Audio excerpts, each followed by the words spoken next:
बृहस्पति को देखने के लिए इस समय जो टेक्निक आपको बताई गई है, आपको नवमांशा में जाने की आवश्यकता नहीं। कई लोग मुझे अप्रोच करते हैं, क्या चलित को देखा जाए, क्या केपी के चार्ट को देखा जाए, और मैं कहता हूं आप सिर्फ लगन कुंडली को देख। जो रियल में लाल किताब को कर रहे हैं, लाल किताब को फॉलो कर रहे हैं, लाल किताब अपने आप में इस तरह से लिखी गई है कि आपको ना डिविजनल चार्ट्स की आवश्यकता होती है और ना ही ये दूसरे चार्ट्स की आवश्यकता होती है।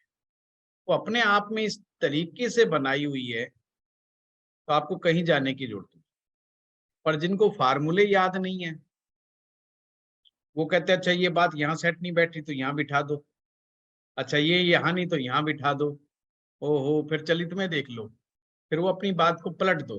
तो उनको है ना एक पलटी अल्टा पलटी करने का एक बड़ा अच्छा बहाना मिल जाता है। तो कहते हैं ना बहुत सारे ज्योतिषी बात को सेट करने में बड़े माहिर होते हैं। अगर आप उन्हें बता दो कि ये बात ऐसे ऐसे है तो फिर एकदम सेट कर देंगे। फिर वो कहीं से भी ढूंढ के लाए फार्मूला, वो बिल्कुल चिपका देंगे।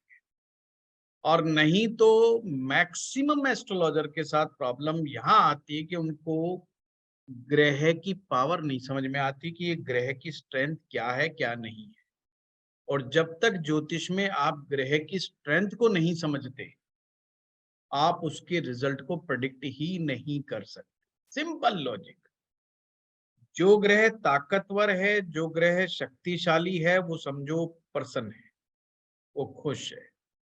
जैसे कोई स्वस्थ व्यक्ति हो, शरीर से कोई बीमारी ना हो, उससे बढ़िया खुश आदमी आपको कोई नहीं मिलेगा। उसको आप दो गाली भी दे दोगे ना तो कुछ नहीं कहेगा। पक्की बात है, जब तक आप बहुत ही ऑकवर्ड नहीं बोलते। उसके साथ मजाक करके देख लो, वो आपको मजाक को बड़े आराम से सहन कर जाएगा। पर जो आदमी पेशेंट है किसी भी बीमारी का, अब मरीज के साथ मजाक भी करके देखो, वो बुरा मान जाएगा। और जैसे ही वही आदमी जब ठीक होगा फिर उससे मजाक करके देखो, अब वो बुरा नहीं मान रहा है। आप इस साइकोलॉजी को समझिए।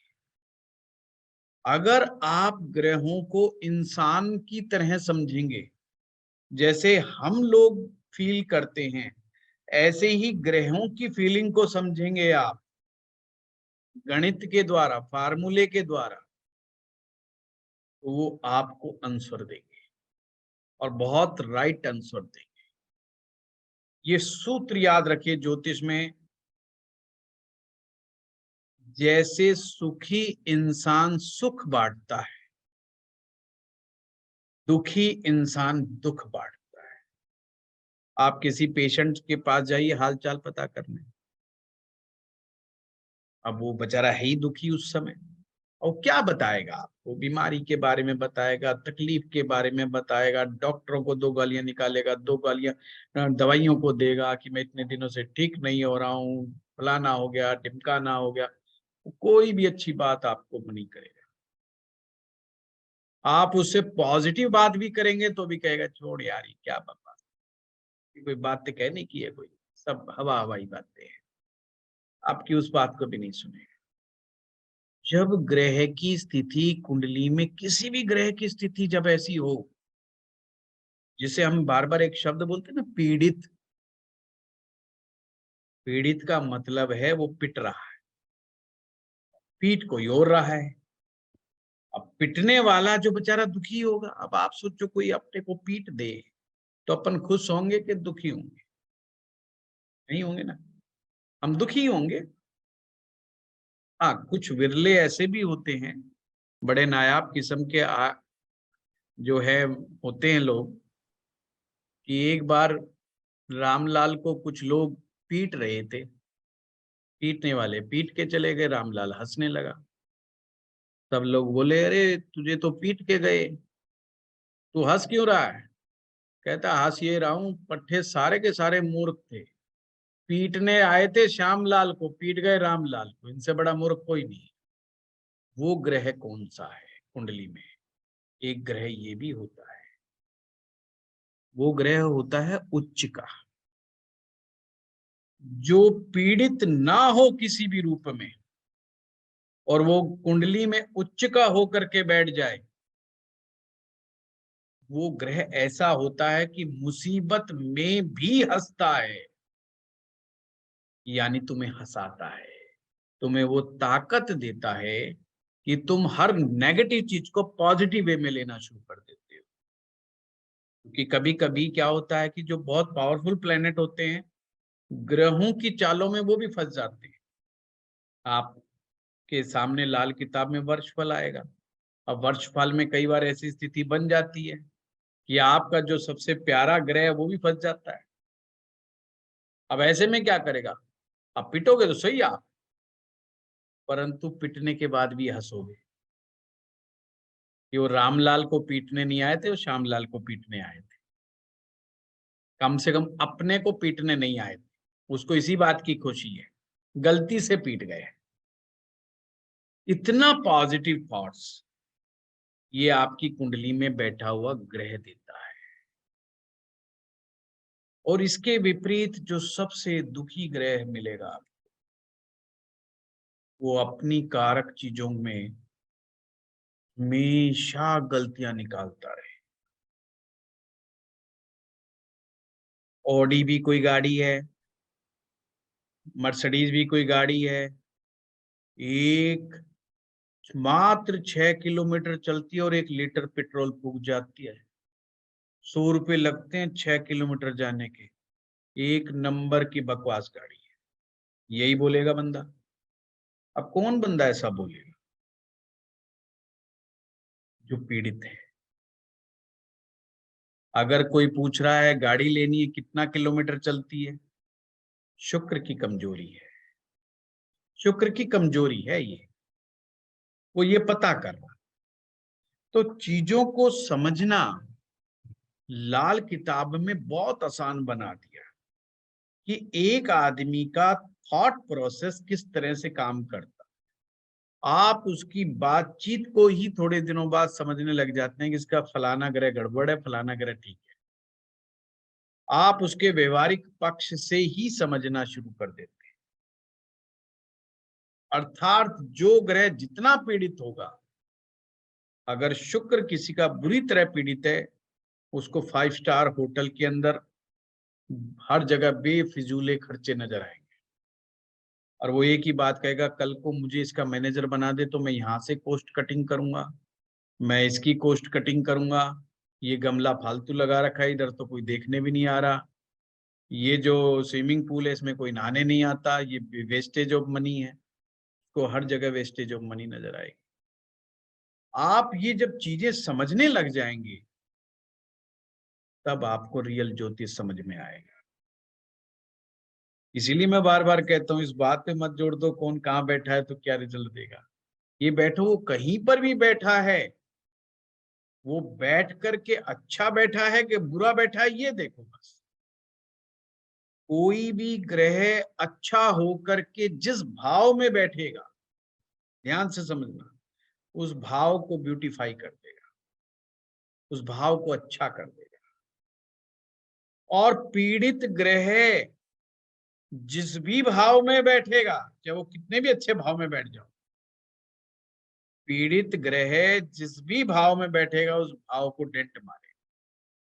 देखो, ये छोटा सा जो सूत्र है, ये सूत्र बड़े काम के सूत्र है।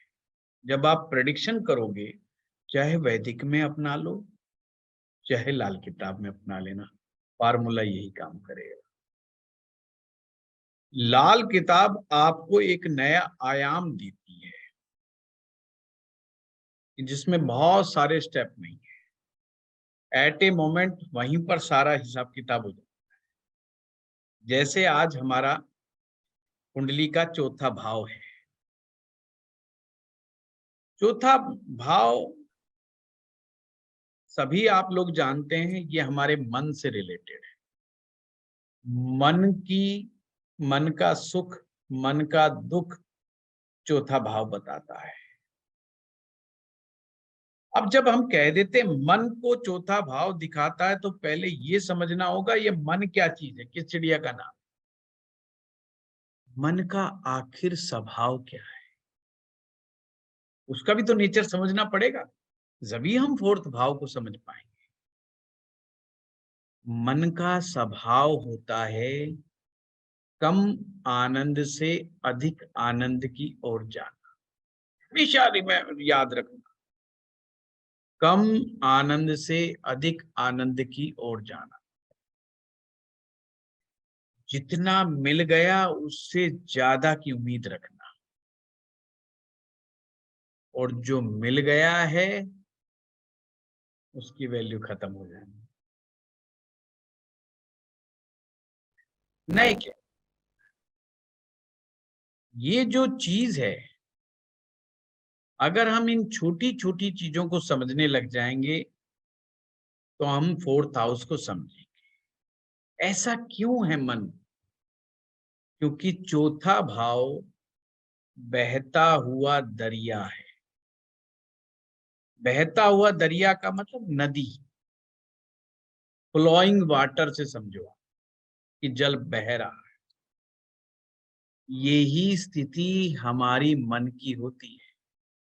हमारा मन सदैव बहता रहता है, सदैव बहता रहता है। अब वो बात अलग है, कभी दाएं बहता है, कभी बाएं बहता है, कभी उछाल खाता है, कभी शांत हो जाता है। वही स्थिति हमारे मन की रहती है। तो हमें लॉजिक समझ में आना चाहिए कि मन क्यों बहता है। क्योंकि चौथे भाव में बहता हुआ दरिया है, क्योंकि वहां पे पानी का स्थान है। अब उसको वास्तु में आप कह दो नल का स्थान, उसी को कह दो आप कुएं का स्थान, उसी को कह दो जी जलाशय, उसी को कह दो पानी रखने का स्थान।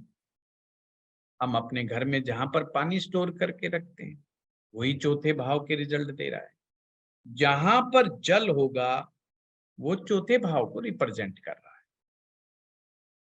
हमारा वास्तु 5 तत्वों पर आधारित है, और 5 तत्वों का बैलेंस ही अच्छा वास्तु बनाता है। अगर पानी की मात्रा ज्यादा हो जाए तो भी ठीक नहीं, क्योंकि जल ज्यादा बहेगा। जल का संबंध हमारे इमोशन से है, जल का संबंध हमारी भावनाओं से है। हमारे अंदर की दया, करुणा, श्रद्धा, ये सब जल तत्व से जुड़े हुए सब्जेक्ट हैं। अगर कोई व्यक्ति दयालु ज्यादा है, इमोशनल ज्यादा है, इसका सिंपल मायने इतना है कि कुंडली में जल तत्व की अधिकता है। वैसे तो बॉडी में हमारा एक फिक्स्ड परसेंटेज है जल का, पर कुंडली में भी जल तत्व को देखा जाता है। और जल का संबंध चंद्रमा से है। यानी किसी व्यक्ति के जीवन में जल तत्व बैलेंस है तो इमोशनली बैलेंस व्यक्ति मिलेगा।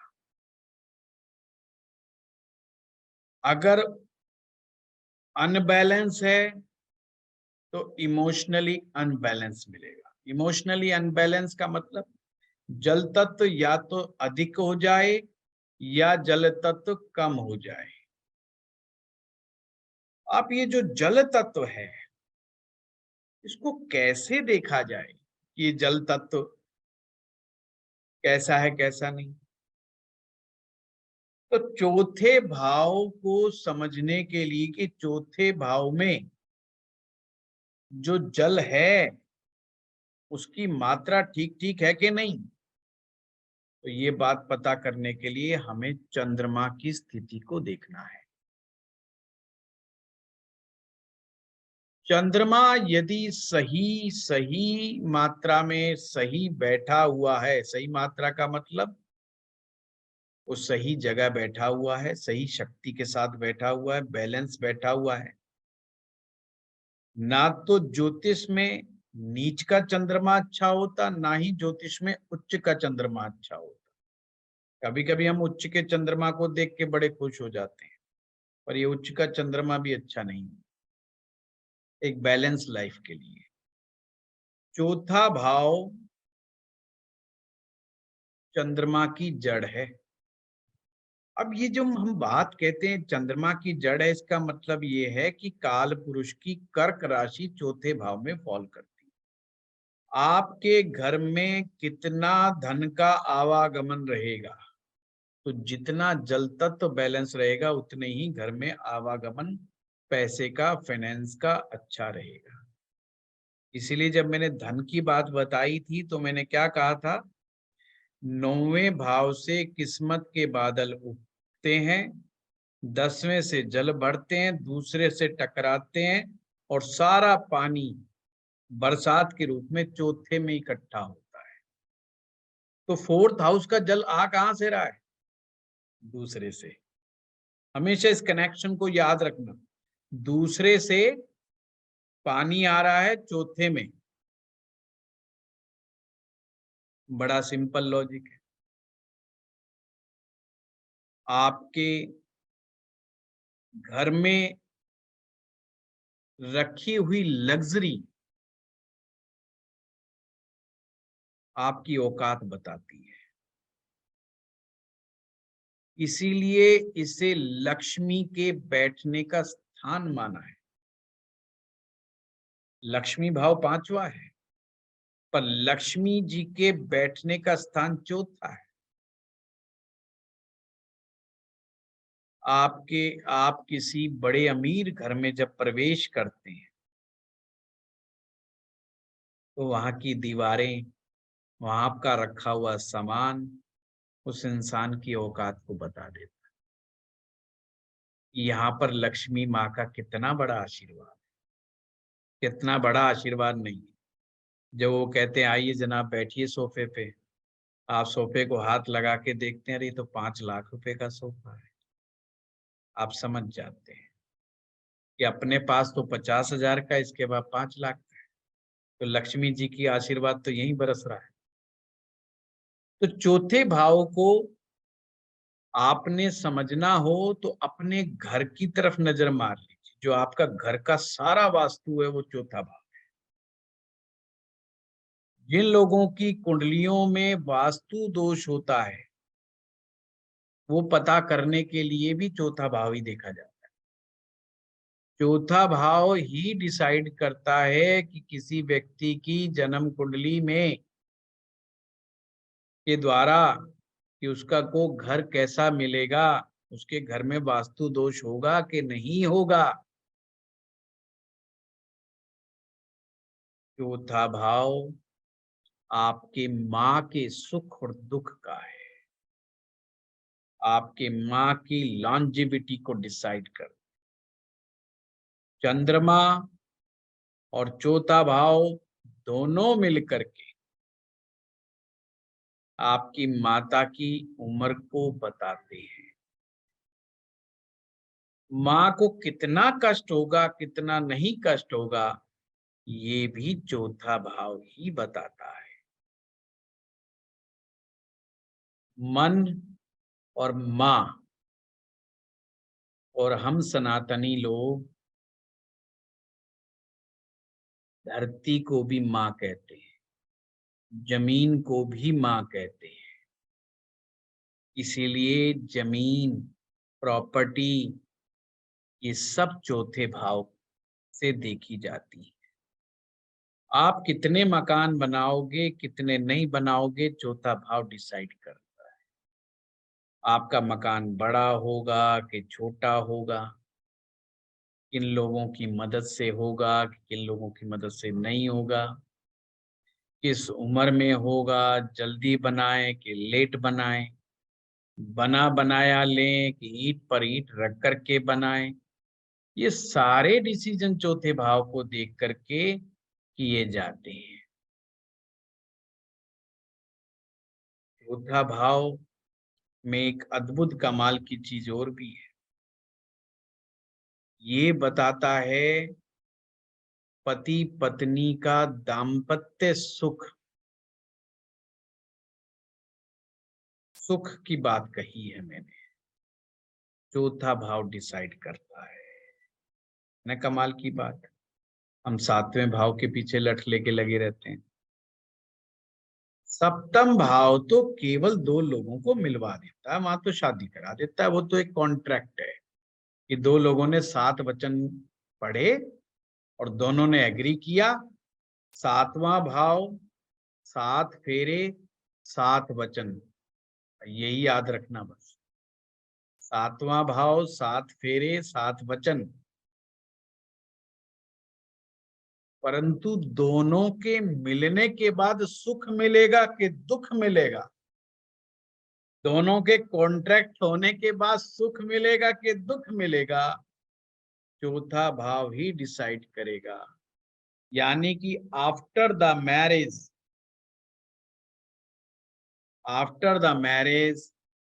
आप अपने आप में हैप्पी महसूस करेंगे कि अनहैप्पी महसूस करेंगे, ये चौथा भाव ही डिसाइड करे। ये बड़ा गहरा सूत्र है। अक्सर हम शादीशुदा जिंदगी के लिए चौथे भाव को याद ही नहीं करते। किसी भी प्रकार का जो सुख है वो चौथे भाव से ही देखा जाता है, तो मैरिज का सुख भी चौथे भाव से ही देखा जाए।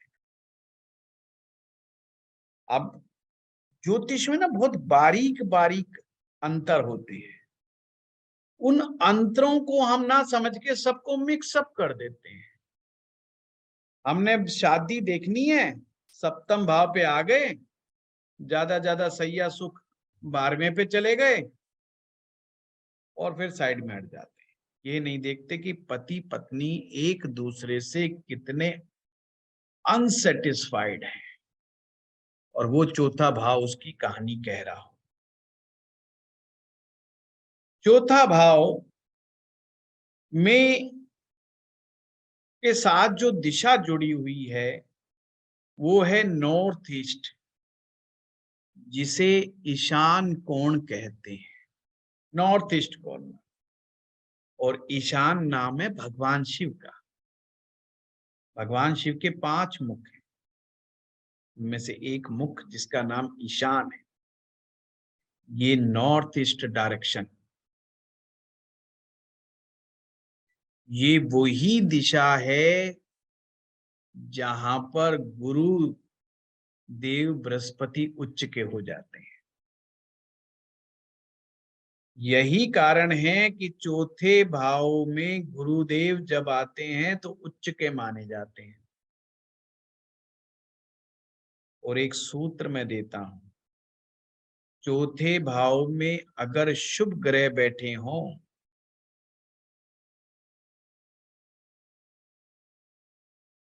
तो नॉर्थ ईस्ट में अपना धन रखना शुरू कर दो। वास्तु में समझाया जाएगा कि अग्नि कोण में धन रखें, क्योंकि वो शुक्र की डायरेक्शन है। लाल किताब कहती है चौथे भाव में अगर शुभ ग्रह बैठे हैं तो कोई और दिशा मत बनाना, सिर्फ नॉर्थ ईस्ट दिशा बनाना, वहां पे धन रख देना, दिन दुगना रात चौगुना होने लगेगा। और उस धन के साथ अगर आप पीली हल्दी की गांठ, केसर, गोल्ड, चने की दाल, ये सब चीजें भी साथ में रखते हैं, या पीले फूल, और जिसके पास धन नहीं आ रहा, अगर जिसे आज ये सूत्र मालूम लगता है, वो करना शुरू कर दो। ये बाकी जो मैंने चीजें बताई हैं सिर्फ ये ही डाल के रखना शुरू कर दो, वहां पर देखो धन कैसे आने लग जाएगा, गरीबी नहीं रहेगी। कुछ ना मिले तो गोल्ड इकट्ठा करते रहना वहां। अब ये बड़ी कमाल की दिशा है, ये जो बृहस्पति की दिशा है, जो चौथे भाव में बृहस्पति उच्च के हो जाते हैं। चौथे भाव में एक बड़ा कमाल की ताकत है, आपको मुसीबतों से बाहर निकालने की ताकत इसके पास है। जब भी कोई विषम संकट में फंस जाए, तत्कालिक संकट आ जाए, तो चौथे भाव को प्रबल बना दो। ये अब रेमेडी का पार्ट है। कहते जी रेमेडी चाहिए हमें, रेमेडी का सूत्र चाहिए हमें, ये बोल। रेमेडी तो आप खुद बना दोगे।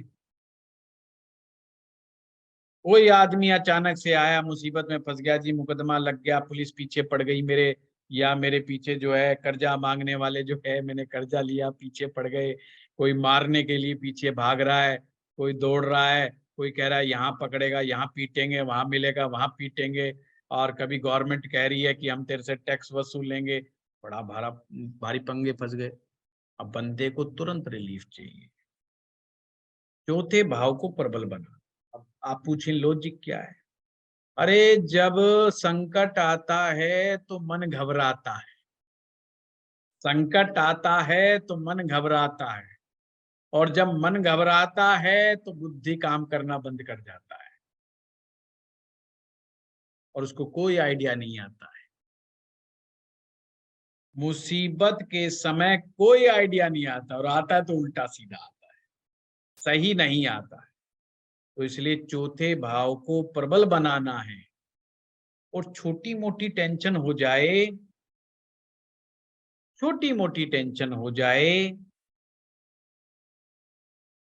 सभी के लिए, ईशान कोण में जाकर के कुर्सी लगा के बैठ जाया करो। अपने घर में कंपास लगा लो, अपने घर में नॉर्थ ईस्ट कॉर्नर चेक कर लो, जहां नॉर्थ ईस्ट कॉर्नर है बस वहां जाकर के बैठ के मनन करो कि इस मुसीबत से कैसे बाहर निकलना है। ये ईशान ग्रह की, ईशान दिशा की शक्ति है। और अगर थोड़ी प्रॉब्लम ज्यादा दिखे तो चौथे भाव के और चंद्रमा के इलाज शुरू, आप बहुत जल्दी बाहर आ जाएंगे।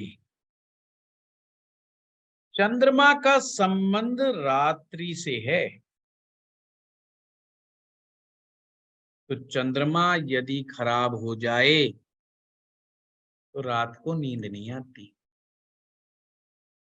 जिसे अंग्रेजी में इंसोमेनिया की प्रॉब्लम आप बोलते हो, अनिद्रा की बीमारी। नींद नहीं आ रही है, करवटें बदली जा रही। चंद्रमा जब भी पीड़ित होगा तो ये समस्या आती ही आती है।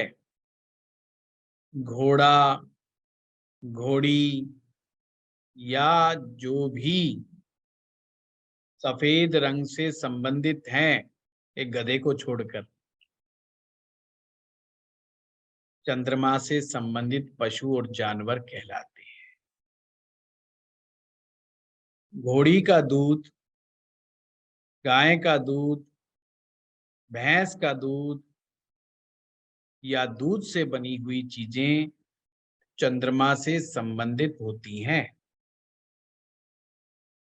मिश्री, चावल, मोती, पर्ल, चांदी, इनका संबंध चंद्रमा से है। चौथे भाव में मंगल ग्रह, शुक्र ग्रह और केतु ग्रह अच्छे नहीं माने जाते। मंगल ग्रह तो चौथे भाव में नीच का हो जाता है, और जिनके मंगल चौथे भाव में जाके नीच का हो जाता है उनके मामा के हालात खराब हो जाते हैं। देखा कमाल की बात। अब ये पॉइंट आपको समझने की जरूरत है। मंगल आपकी कुंडली में आया, बर्बाद मामा हो रहा है। इंटरनेट में गड़बड़ होगी लगता है। मेरी आवाज आ रही है अब तक? सर अच्छे से आ रही है। हाँ, अच्छा, बीच में लैग था सर, थोड़ा सा आ रही वो है, ठीक आ हो रही है। गया। और बीच में अटक गया था, मुझे लगा कहीं आवाज नहीं नहीं, 2-3 सेकंड का लैग था। ठीक है सर। चलो चलो। देखिए, मंगल चौथे में आएगा तो मामा के हालात को खराब कर देगा।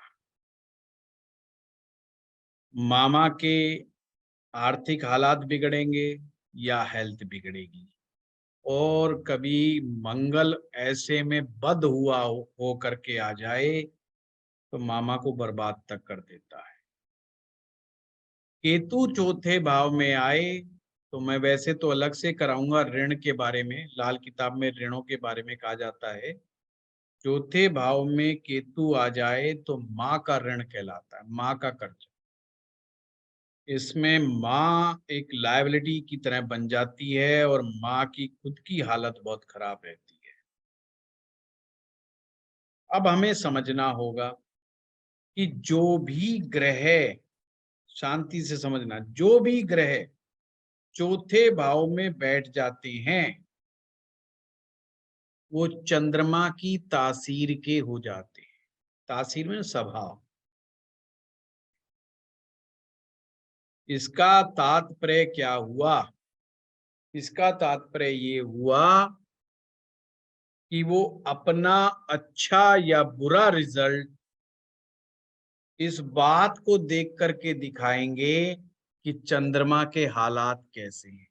फिर से रिपीट कर रहा हूं, चौथे भाव में जो ग्रह बैठा होगा वो अच्छा परिणाम देगा या बुरा परिणाम देगा, ये चंद्रमा के हालात डिसाइड करेंगे। अब कोई भी ग्रह बैठा, तो इसका मतलब अब हमारी जिम्मेवारी क्या आ गई? हमारी जिम्मेवारी आ गई कि हम चेक करें अपनी कुंडली में कि चंद्रमा कैसा बैठा हुआ है। बृहस्पति मैंने सिखा दिया आपको अच्छी तरीके से कि बृहस्पति कैसे देखा जाता है, कि खराब है कि वो अच्छा है। आज बता देता हूं चंद्रमा कैसे देखा जाता है, बड़े आराम से। अगर बृहस्पति 1 से 6 में बैठा हो, यानी पहला भाव, दूसरा, तीसरा, चौथा, पांचवा, छठा, 1 से 6 तक, 1 से 6 में बैठा हो, केतु 7 से 12 के बीच में बैठा हो, यानी 7वां, 8वां, 9वां, 10वां, 11वां, 12वां, इस जगह पे केतु बैठा हो और बृहस्पति 1 से 6 के भाव के बीच में बैठा हो, तो चंद्रमा खराब हो जाता है। ये एक पहली शर्त। दूसरी शर्त, चंद्रमा राहु के साथ हो, चंद्रमा केतु के साथ हो, चंद्रमा शनि के साथ हो, चंद्रमा बुध के साथ, चंद्रमा सूर्य के साथ हो, तो खराब हो जाता है। अब ठीक होने क्या, यदि बृहस्पति और केतु, यदि बृहस्पति केतु दोनों के दोनों 1 से 6 में आ जाए, रिपीट करूं, यदि बृहस्पति और केतु दोनों 1 से 6 के में आ जाएं, यानी कि बृहस्पति और केतु 1 से 6 में आ जाएं और 7 से 12 के बीच में बृहस्पति केतु आ जाएं, या तो 1 से 6 में बृहस्पति केतु एक तरफ हो जाएं या 7 से 12 में बृहस्पति और केतु एक तरफ हो जाएं। और अब टर्म्स एंड कंडीशंस, यदि केतु पहले हो और बृहस्पति बाद में हो तो चंद्रमा खराब नहीं होता। अब देखो क्या बताया है, बृहस्पति और केतु 1 से 6 के बीच में हो। अगर 1 से 6 में ना हो तो 7 से 12 के बीच में बृहस्पति केतु हो, और शर्त ये कि केतु पहले हो और बृहस्पति बाद में हो। जैसे फॉर एग्जाम्पल कि केतु किसी के 9वें भाव में बैठा है और बृहस्पति बैठ जाए 11वें भाव में, तो बृहस्पति केतु दोनों के दोनों 7 से 12 के बीच में आ गए और टर्म्स एंड कंडीशन भी पूरी हो गई कि केतु तो 9वें खाने में था, या बृहस्पति 10वें में चला जाए, या बृहस्पति 11वें में चला जाए, या बृहस्पति 12वें में चला जाए। समझ में आ गई बात? तो वो कंडीशन फुलफिल हो गई। अगर ऐसा हो रहा है तो चंद्रमा खराब नहीं होता है। अब कौन सी चीज मानी जाए? अब मान लो किसी व्यक्ति की कुंडली में राहु और चंद्रमा एक साथ बैठे, अब देखते ही दिमाग में क्या जाएगा, अरे यार चंद्रमा तो पीड़ित हो गया, और ये तो गुरुजी ने भी बताया था चंद्रमा पीड़ित हो गया। पर आप उनसे जब बात करेंगे तो कम लक्षण दिखाई देंगे चंद्र केतु के, सॉरी चंद्र राहु के। मतलब वो इतना मेंटली अपसेट नहीं मिलेगा आपको, इतना ज्यादा टेंशन में नहीं मिलेगा। आप कहेंगे बंदा चंद्र ग्रहण दोष लिए घूम रहा है और बंदा बिंदास है यार, फर्स्ट क्लास है, कोई टेंशन नहीं लेता, रात को भी आराम से फटकार के सोता है, नींद भी अच्छी आ रही है, इसको चक्कर क्या है? ये तो हमें बताया गया था कि चंद्रमा तो रात है, रात की नींद है, और ग्रहण के बाद भी अगला मौज ले रहा है, चक्कर क्या है? तो बस चक्कर यही है कि देखना उसका बृहस्पति और केतु 7 से 12 के बीच में बैठा होगा, या बृहस्पति केतु 1 से 6 के बीच में बैठा होगा, और केतु से आगे बृहस्पति होगा। अगर ऐसा है तो चंद्र ग्रहण का असर भी कम हो जाएगा, यानी कि उसको बहुत ज्यादा गंदे वाले रिजल्ट ग्रहण के नहीं मिलेंगे, थोड़े मिलेंगे, असर कम होगा, मिलेगा असर कम होगा, डेली रूटीन लाइफ में नहीं पता चलेगा। पर अब जो पहले जो मैंने आपको समझाया था कि बृहस्पति 1 से 6 में बैठा हो, केतु 7 से 12 में बैठा हो, और ऊपर से चंद्र ग्रहण लग जाए, फिर देखो उसके हालात, उसमें इम्पेशंस आपको मिलेगा, ओवर सेंटिमेंट्स उसके अंदर बहुत ज्यादा मिलेंगे, ओवर इमोशनल मिलेगा, और एक ही बात कहेगा ये दुनिया बहुत गंदी है, एक नंबर की धोखेबाज है, किसी पे विश्वास कर लो हर कोई धोखा दे जाता है। इमोशनल डेंट वो इतने खाएगा कि वो अपने घर परिवार में ही इमोशनल डेंट खा खा के चलनी हो जाता है। तो यहाँ पर लाल किताब की जिसको नियम और शर्तें याद रहेंगी वो कभी भी गलती नहीं खाएगा ऐसी चीजों के मामले में, और चंद्रमा को तुरंत पहचान लेगा। अब जैसे ही आप चंद्रमा को पहचान लेंगे तो आपके लिए बड़ा आसान हो जाएगा चौथे भाव को समझना। गुरुजी इस पॉइंट को दोबारा बता दोगे क्या? किस पॉइंट को? कि जब जैसे मतलब बृहस्पति और केतु 1 से 6 में आ जाए या 7 से 12 में। आपके बिना बोले ही सचिन जी मैं 3 बार इसको रिपीट कर चुका हूं, है ना? फिर मेरी चक्की यहीं पे घूमती रहेगी। नहीं सर, आपने फर्स्ट केस में बोला कि केतु आगे होगा जुपिटर से, और सेकंड केस में बोला कि जुपिटर आगे होगा केतु से। वो 1 to 6 का था सिंपल, ना? फिर से समझ लीजिए बात। जी एक बार दोबारा समझा दीजिए प्लीज। जब भी ठीक चंद्रमा देखना हो तो बृहस्पति आगे होना चाहिए केतु से। इसलिए मैंने एग्जाम्पल देके समझाया था, मैंने कहा था मान लो 7 से 12 के बीच में बृहस्पति और केतु आ गए, उसका एग्जाम्पल दिया था 9वें भाव में केतु बिठा दिया हमने, फिर चाहे बृहस्पति 10वें में बैठ जाए, 11वें में बैठ जाए, 12वें में बैठ जाए, तो केतु से आगे हो गया ना वो। केतु से जहां पर केतु बैठा है उससे आगे के भाव में बैठा है बृहस्पति, तो हम कहेंगे यहाँ चंद्रमा खराब नहीं है। गुरुजी यदि दोनों आप राहु वाले उसको केस उल्टा में भी ले लो, सेम। अब उसका उल्टा ले लो कि बृहस्पति और केतु आप 1 से 6 में बिठा दिया, आपने कहीं पर भी बिठा दिया। अब ऐसे में मान लो केतु बैठ गया चौथे में, तो बृहस्पति 5वें में होना चाहिए, ऐसा ना हो कि वो तीसरे में हो। मतलब केतु जहां बैठा है उससे एक घर आगे, 2 घर आगे, या जितनी भी आगे हुई उससे आगे बृहस्पति होना चाहिए, पीछे नहीं होना चाहिए। बृहस्पति आगे क्यों? लाल किताब कहती है कि केतु गुरु का चेला है और चेले को गुरु के पीछे चलना चाहिए, गुरु से आगे नहीं चलना चाहिए। अगर चेला गुरु से आगे चल रहा है तो पक्का खड्डे में गिरेगा और गुरु बचा नहीं पाएगा, क्योंकि चेला तो आगे आगे चल रहा है। अब गुरु का मतलब कौन है? गुरु का मतलब है अनुभवी व्यक्ति, जिसको अनुभव है चलने का। अब चेला तो सीख रहा है, इसीलिए तो चेला है, पर वो कह रहा है नहीं भाई तू पीछे हट, मैं तो ज्यादा इंटेलिजेंट हूँ, गुरु को पीछे करा और आगे हो गया, तो पक्का निश्चित रूप से खड्डे में गिरेगा। तो गुरुजी अगर इसलिए कहा गया है कि चंद्रमा, हाँ जी, अगर केतु 1 से 6 है और बृहस्पति 7 से 12, हाँ, अगर गुरु केतु इकट्ठे बैठे हो एक ही खाने में, फिर तो अभी आने दो, मुझे वहां तक पहुंचने तो दो, पहुंचने ही नहीं दे रहे, वहां तो अटका के बिठा दिया मुझे। 4 बार रिपीट कर चुका हूं, वो भी नहीं समझ में आ रहा। नहीं, अगर केतु 1 से 6 हो और गुरु 7 से 12 के बीच में हो। ऐसे मुझे भी नहीं समझ में आता संजय जी। अच्छा, ये अपनी कुंडली से मत चिपको, फार्मूला लिखो, फार्मूला ना आए समझ में तो बात।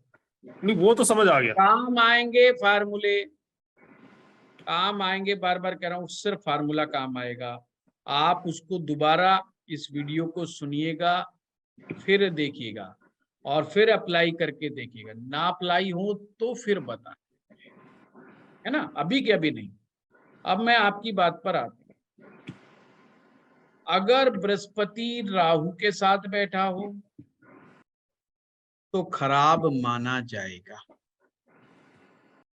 बृहस्पति केतु के साथ बैठा हो तो गुरु और चेला एक ही घर में बैठे, ये खराब भी हो सकते हैं, ये अच्छे भी हो सकते हैं। उस चीज को चेक करने के लिए सिर्फ आपने फार्मूला अपनाना है कि गुरु कैसा है। गुरु अच्छा तो केतु अच्छा, ध्यान रखिएगा। गुरु अच्छा तो केतु अच्छा, और केतु अच्छा तो गुरु अच्छा। इस सूत्र को याद रख लीजिए। देखिए, केतु अगर अच्छा तो गुरु अच्छा, और गुरु अच्छा तो केतु अच्छा। गुरु केतु दोनों साथ बैठे तो चेक करो कि गुरु कैसा। समझ गए बात को? पर गुरु राहु अच्छा बिल्कुल नहीं। बहुत सारे संत महात्माओं की कुंडली में गुरु और केतु एक साथ बैठ जाते हैं। कुछ ब्रह्म ज्ञानियों की कुंडली में भी गुरु केतु साथ बैठे दिखाई दे सकते हैं, तो उससे बिल्कुल टेंशन मत पाना।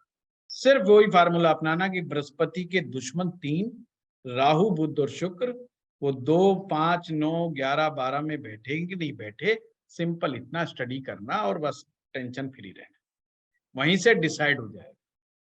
अगर अच्छे होकर के बैठे हैं तो बहुत उच्च कोटि के विद्वान मिलेंगे। वो व्यक्ति में संन्यास का ज्ञान, धर्म का ज्ञान, वेदांग का ज्ञान, अद्भुत ज्ञान आपको मिलेगा। उसके पास बड़ा गहरा पैठ वाला व्यक्ति होगा, मेडिटेशन वाला व्यक्ति होगा, धर्म कर्म की अच्छी व्याख्या करने वाला व्यक्ति होगा। जब आप उसके मुंह से बातें सुनेंगे ना तो आप हैरान हो जाएंगे। तो उसको केवल मात्र गुरु चंडाल दोष कह के मत छोड़ देना। हाँ, गुरु चंडाल, गुरु और केतु जब बन करके अपना रूप दिखाएंगे जब गुरु खराब माना जाएगा, फिर तो वो ऐसा आदमी कैसा होगा?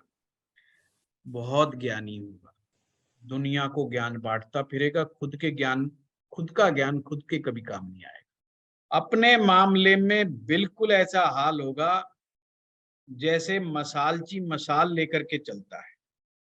जो पहले जब लोग चला करते तो एक आदमी मशाल लेके चलता था, पूरी भीड़ उसके पीछे चलती थी, वो रोशनी दिखाता चलता था सबको।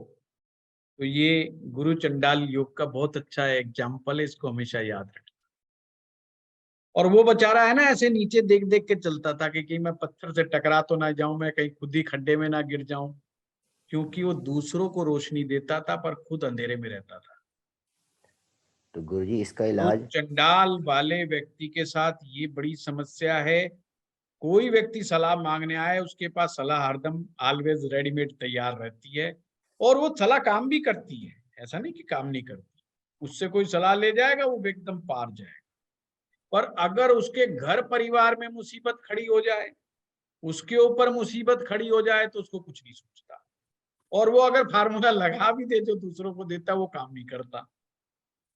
ये होता है गुरु केतु या गुरु राहु का गुरु चंडाल दोष। क्लियर हुई बात? चलिए फिर से चंद्रमा पर चलते हैं। हम चंद्रमा से फिर भाग खड़े हुए।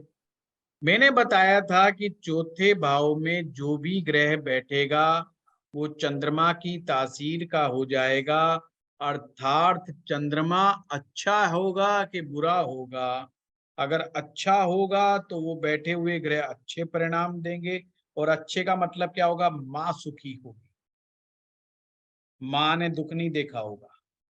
और बुरे का मतलब माँ बेचारी दुखियारी होगी, माँ ने बड़े झंझटों के साथ, झगड़ों के साथ जीवन निर्वाह किया होगा, पाला होगा, और जब तक वो लड़का या लड़की 24 वर्ष की आयु तक ना हो जाए, माँ को सुख नहीं मिलता है। माँ बहुत मेहनत करती है, बहुत प्रयास करती है अपने बच्चों को पालने के लिए। तो ये बात समझ में आ गई। 24 वर्ष की आयु तक। अब हो सकता है कि कुछ लोग कहें कि साहब राहु चौथे में आ जाए तो क्या होगा? ये चौथा भाव का जो स्वामी है चंद्रमा, इन्हें सभी देवताओं की मां कहा गया है। यहाँ पर राहु ने कसम खा रखी है नुकसान ना करने की, मतलब वो मां को हानि नहीं करता। तो जिन लोगों के चौथे भाव में राहु बैठा होता है उनकी मां की आयु लंबी हो सकती है। इसको कभी हैरान मत होना, क्योंकि वो वहां पे उपद्रव नहीं खड़े करता। इसी प्रकार से शनि ग्रह भी चौथे भाव में प्रॉब्लम क्रिएट नहीं करता। तो प्रॉब्लम क्रिएट करने वाले कौन कौन है? मंगल, शुक्र और केतु। ये 3 ग्रह प्रॉब्लम पैदा करते हैं। मंगल मामा पर भारी, शुक्र मन की खुशियों पर भारी और केतु मां पर भारी। सर मंगल मामा पर, केतु किस पर? केतु मां पर। मां का ऋण बताया था कि नहीं बताया था? अच्छा, और सर इसमें हम लोग चंद्र की पोजीशन भी तो देखेंगे ना? चंद्रमा यामिनी जी कहीं बैठा हो, यही तो लाल किताब की खूबसूरती है, वो कहीं बैठा हो। सिर्फ आपने जो मैंने सूत्र बताया है बृहस्पति और केतु से, सिर्फ ये देखना है, फिर वो कहीं बैठा हो। और अगर वो अच्छा हो करके बैठा है तो उस भाव को ब्यूटीफाई करेगा। ब्यूटीफाई करने का मतलब, जैसे मान लो अगर आप बेसिक लाल किताब में जाएं तो चंद्रमा 10वें भाव में बैठा होगा तो कहेंगे शनि के घर में चंद्रमा बैठ गया। तो शनि के घर में चंद्रमा तो अच्छा नहीं माना जाता ना। तो बेसिक फार्मूला तो ये कहता है। परंतु अगर बृहस्पति केतु 7 से 12 के बीच में होंगे और बृहस्पति केतु से आगे होगा तो चंद्रमा अच्छा हो गया। तो चंद्रमा अब क्या रोल अदा करेगा? कर्म को ब्यूटीफाई करेगा। 10वां भाव कर्म का, वो कर्म को ब्यूटीफाई करने का काम करेगा। कर्म को ब्यूटीफाई करने का मतलब वो कोई गलत काम नहीं करेगा, कोई क्रिमिनल एक्टिविटी नहीं करेगा, कोई षड्यंत्र नहीं करेगा, हिंदुस्तान के लॉ को मानेगा, लॉ के खिलाफ कोई काम नहीं करेगा। अब जाने अनजाने में हो जाए तो कह नहीं सकता, जैसे ही उसे पता चलेगा ये तो कानून के खिलाफ है, वो तुरंत पीछे हट जाएगा, कोई काम ऐसा नहीं करेगा। इसे कहते हैं ब्यूटिफिकेशन ऑफ द कर्म। और गलती हो जाए तो उसको सुधारने का भरसक प्रयास कर। जब जब वो गलतियां दोहराएगा लाइफ के, जब जब वो गलतियां करेगा लाइफ में, और उसको जब जब पता चलता रहेगा तेरे से गलतियां हुई है, वो उन गलतियों को ठीक करने में जुट जाएगा और कोशिश करेगा दोबारा गलती ना दोहराई जाए। अब इसके विपरीत बैठा हुआ 10वें भाव में चंद्रमा है। अब देखो मैं चंद्रमा का ही उदाहरण दे रहा हूं, एग्जाम्पल वो ही ले रहा हूं कि चंद्रमा पहली स्थिति में भी 10वें में बैठा था और दूसरी स्थिति में भी चंद्रमा को 10वें में ही बिठा रहा हूं, परिस्थिति अलग हो गई। 1 से 6 के बीच में बृहस्पति बैठा है और 7 से 12 के बीच में केतु बैठा है, हो गया खराब। अब वो कर्म को ब्यूटीफाई ना करके कर्म को डेंट मारेगा। क्या डेंट मारेगा? इतना महामूढ़ी आदमी हो जाएगा कि पूछो ही मत। अब इसके पीछे एक स्टोरी बताता हूं, ट्रू एग्जाम्पल मेरी लाइफ का। जब मैंने ज्योतिष की शुरुआत ही की थी, एक हमारे साइकिल वाला था, साइकिल के पंचर लगाता था। मैंने एक बार उसको कहा गाड़ी अपने साइकिल में पंचर हो गया है तो पंचर लगा दे। तो वो कुछ आराम से कुर्सी पे बैठ के कोई ख्वाब देख रहा था। कहता टाइम नहीं है। मैंने कहा तो कितनी देर में आना है? कहता ये कुछ नहीं कह सकता। चले गए हम, दूसरी दुकान से करवा लिया। जब वापस में आया तो फिर वो अपना कुछ काम करने लग गया। फिर मैंने कहा अरे तू जो है, तेने उस समय तू कुछ कर तो नहीं रहा था, फिर तेने पंचर क्यों नहीं लगाया? कहता पंडित जी ऐसा है, उस समय ख्वाबों की दुनिया में था और काम करने का एक पैसे का मूड नहीं था मेरा, और आपने आके डिस्टर्ब और कर दिया मेरे को। मैं पता कितने अच्छे ख्याल ख्वाबों के अंदर घूम रहा था। तो बाद में उसकी कुंडली देखी मैंने, तो चंद्रमा वही पीड़ित अवस्था का चंद्रमा था। तो उसने कर्म भाव पे क्या करा, उसने कर्म भाव पे उसको महामूढ़ी बना दिया। और हम देखते थे, सब लोग मजाक उड़ाते थे, उसके पास काम पड़ा होता था और उसके दिमाग में कोई ख्याल आ जाता, अलग से कुर्सी पे जाकर के बैठ जाता और कुछ किसी काम को हाथ नहीं लगाता था। और उससे बड़ा नाराज हो जाता था, कोई काम में उसके डिस्टर्ब कर देता था, तो कोई इसको कह देता था ये काम कर दे, मतलब दूर से ही हाथ हिला देता था कि नहीं हो, तो लोग समझ जाते थे कि अब ये काम नहीं करेगा। यानी मूड का इतना ज्यादा गुलाम होना कि उसने अपने कर्म का नुकसान कर लिया है। हमारे गुरुजी कहा करते थे, किस्मत ग्राहक को तुम्हारे दरवाजे तक लेकर के आ सकती है, पर उस ग्राहक का हाथ पकड़ करके उसको अंदर खींच के लाना, ये तुम्हारे कर्म का नतीजा है। अब वो ग्राहक सामने भी खड़ा है और फिर भी वो हाथ हिला रहा है, तो सोचो क्या हाल होगा। तो ऐसा आदमी कभी अमीर बनेगा क्या? नहीं बनेगा। यही लाल किताब का सूत्र है कि जो ग्रह खराब हो जाएगा, वो फिर जिस भाव पर बैठेगा उस भाव को भी डेंट मारेगा। तो पीड़ित चंद्रमा चाहे वो किसी शनि के साथ नहीं बैठा है, वो राहु के साथ भी नहीं बैठा है, वो केतु के साथ भी नहीं बैठा है, वो बुध के साथ भी नहीं बैठा हुआ है, वो अकेला बैठा हुआ है, फिर भी पीड़ित है, वो फिर भी पीड़ित है। और जो इन ग्रहों के साथ बैठा है और बृहस्पति और केतु के फार्मूले के अनुसार नहीं पीड़ित है, तो परिणाम कम देगा, नेगेटिव परिणाम कम देगा। ये है ब्यूटी लाल किताब की, जो आपको इतनी बारीकी से अंतर को समझा रही है। अब बस आपको सिर्फ चंद्रमा के नेचर को समझना है, चौथे भाव को समझना है। चौथा भाव पीड़ित हो जाएगा तो मकान में दिक्कत आएगी, मकान बनाने में दिक्कतें आएंगी, बढ़िया मकान नहीं मिल करके देगा। यही चीजें आपने देखनी है। चंद्रमा अच्छा हो जाएगा, मकान पे मकान बनाए जाओ। शनि चौथे में बैठा है, बड़े बड़े मकान बन जाएंगे, एक साथ कई कई बने बनाए मकान मिल जाएंगे आपको। राहु चौथे में बैठा है, खूब सारे मकान बन जाएंगे आपके, बशर्ते चंद्रमा अच्छा होना चाहिए। फिर चाहे शनि बैठ जाए चौथे में, फिर चाहे राहु बैठ जाए, मकानों की कमी नहीं रहती। ये खास बात है। तो हमें सिर्फ यही देखना है कि चंद्रमा के हालात कैसे हैं, कैसे नहीं हैं, तो फिर कोई दिक्कत नहीं है। बुध ग्रह अगर चौथे भाव में बैठा हो तो ये राजयोग कारक हो जाता है। अब लाल किताब लिखती है कि जैसे तीसरा भाव मौत से पहले की बीमारी का संकेत देता है कि व्यक्ति किस बीमारी से मरेगा, तो चौथा भाव में बैठा हुआ ग्रह मौत का बहाना बन जाता है।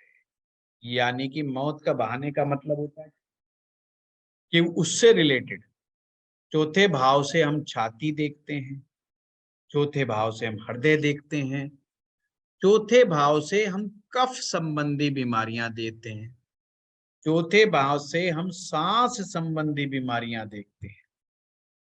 अब इसके बारे में क्या सूत्र है? यदि तीसरे भाव में, छठे भाव में, आठवें भाव में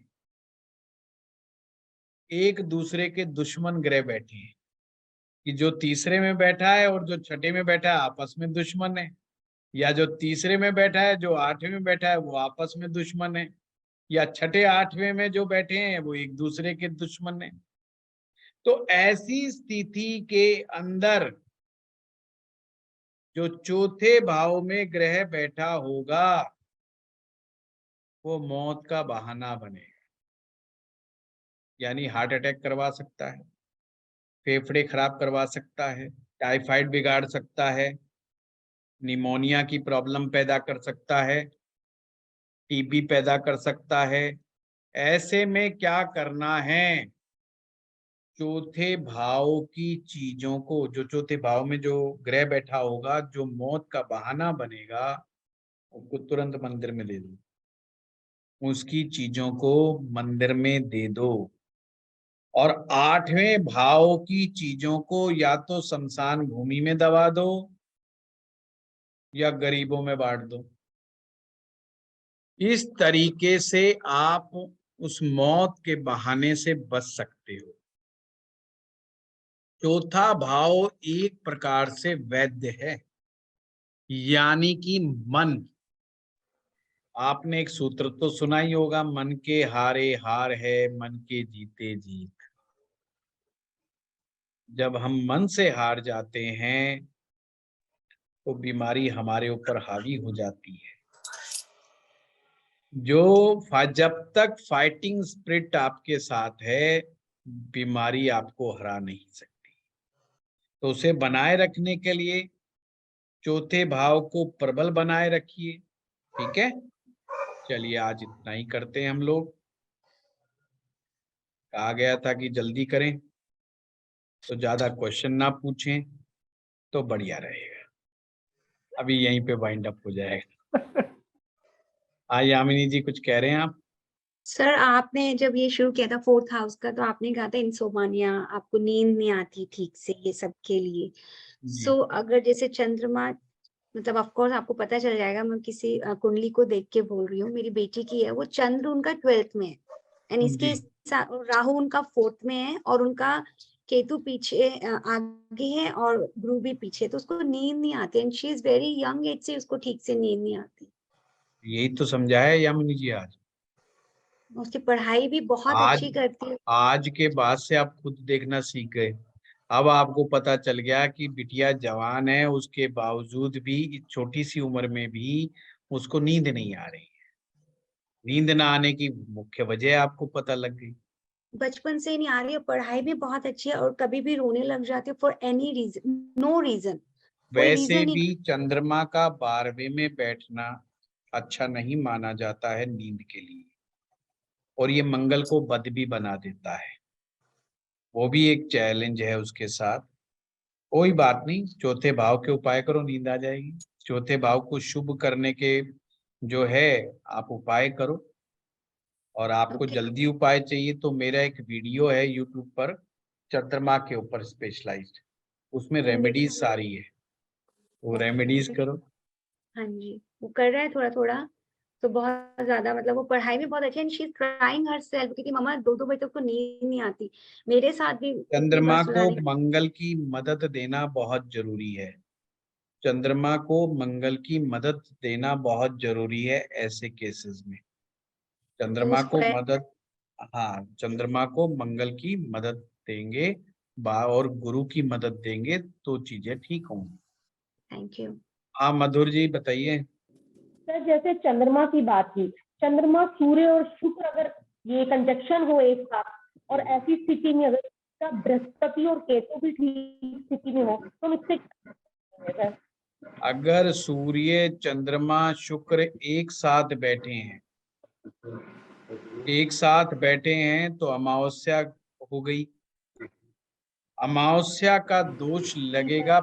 अमावस्या का कनेक्शन जो होता है वो हमारे पितरों से है, परंतु चंद्रमा कितना पीड़ित हुआ ये बृहस्पति और केतु से देखा जाएगा। बृहस्पति केतु ठीक है तो चंद्रमा के और नेगेटिव इफेक्ट नहीं आएंगे, पर हाँ पितरों की अप्रसन्नता इस कुंडली में दिखाई देगी। सर जैसे कि मरकरी एंड मार्स कंजक्शन है अगर 4th हाउस में, तो आपने बोला मार्च होगा तो मामा की तबीयत, मतलब मामा के हालात ठीक नहीं होंगे। और अगर सर उसमें अगर बुध भी साथ में है, मंगल और बुध दोनों इकट्ठे हैं, तो क्या ऐसे में ये भी कंसीडर किया जाएगा कि लड़की बहन इनको भी कुछ प्रॉब्लम हो सकती है? बिल्कुल होगी, डेफिनेटली होगी। वो भी तकलीफ में आ जाएगी क्योंकि मंगल जो है बुध के साथ अच्छा रिश्ता नहीं निभाता है। मंगल बुध का कॉम्बिनेशन कोई अच्छा नहीं माना जाता।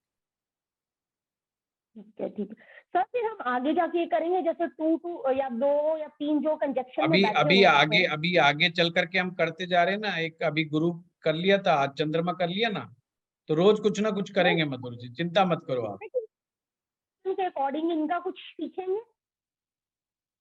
अब इतने दिन बैठूंगा कुछ तो सिखा के जाऊंगा, चिंता मत करो। ठीक है, thank you so much sir.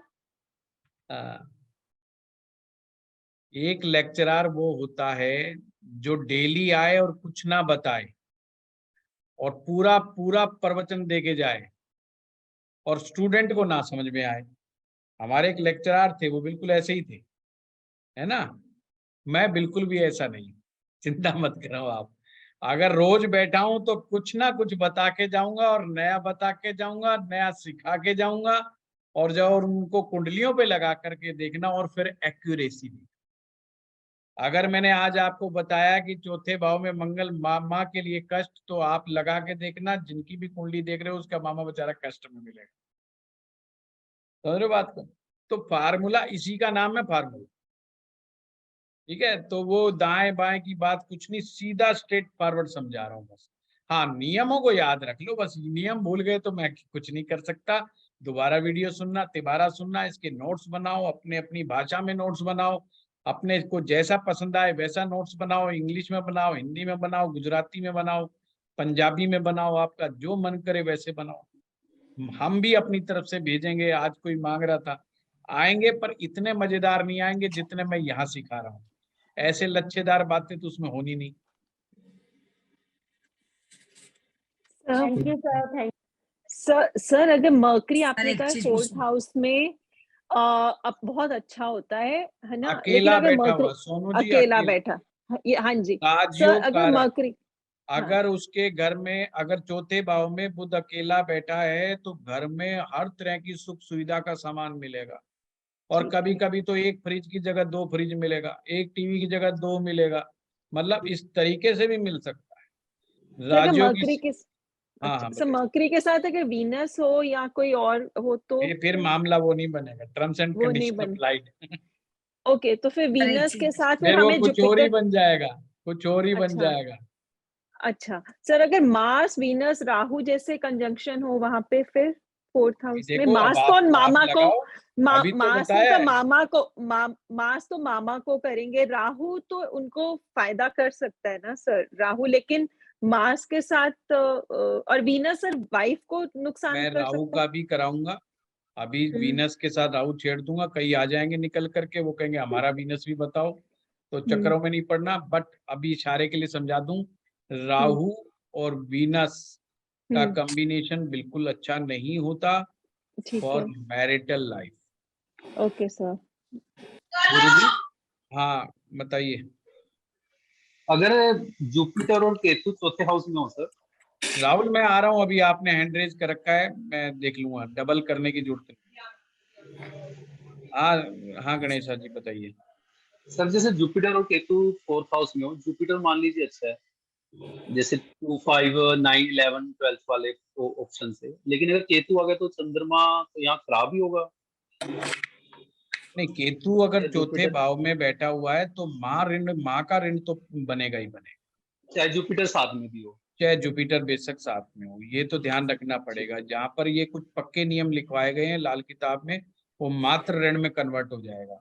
अर्थात ठीक खुद है, को मानसिक अशांति, माँ को कष्ट, माँ की मैरिज लाइफ में दिक्कतें रही, माँ को ने जो भरी जवानी लड़ाई झगड़ों में बिताई है, मतलब अपने पारिवारिक कलह के अंदर बिताई है, तो वो बाद के अंदर उसको तकलीफें, घुटनों की तकलीफें, एसिडिटी की समस्या, कई तरह के पेट से रिलेटेड डाइजेशन के, कहना है मतलब जो और मून ऑपरेशनल मतलब भी होगा, रिप्रेजेंट, ऑपरेशनल भी होगा, घुटने का बदलवाना, घुटने का करवाना, घुटने का ट्रीटमेंट जैसी समस्याएं, या कोई सर्जरी का भी होने का अंदेशा रहता है।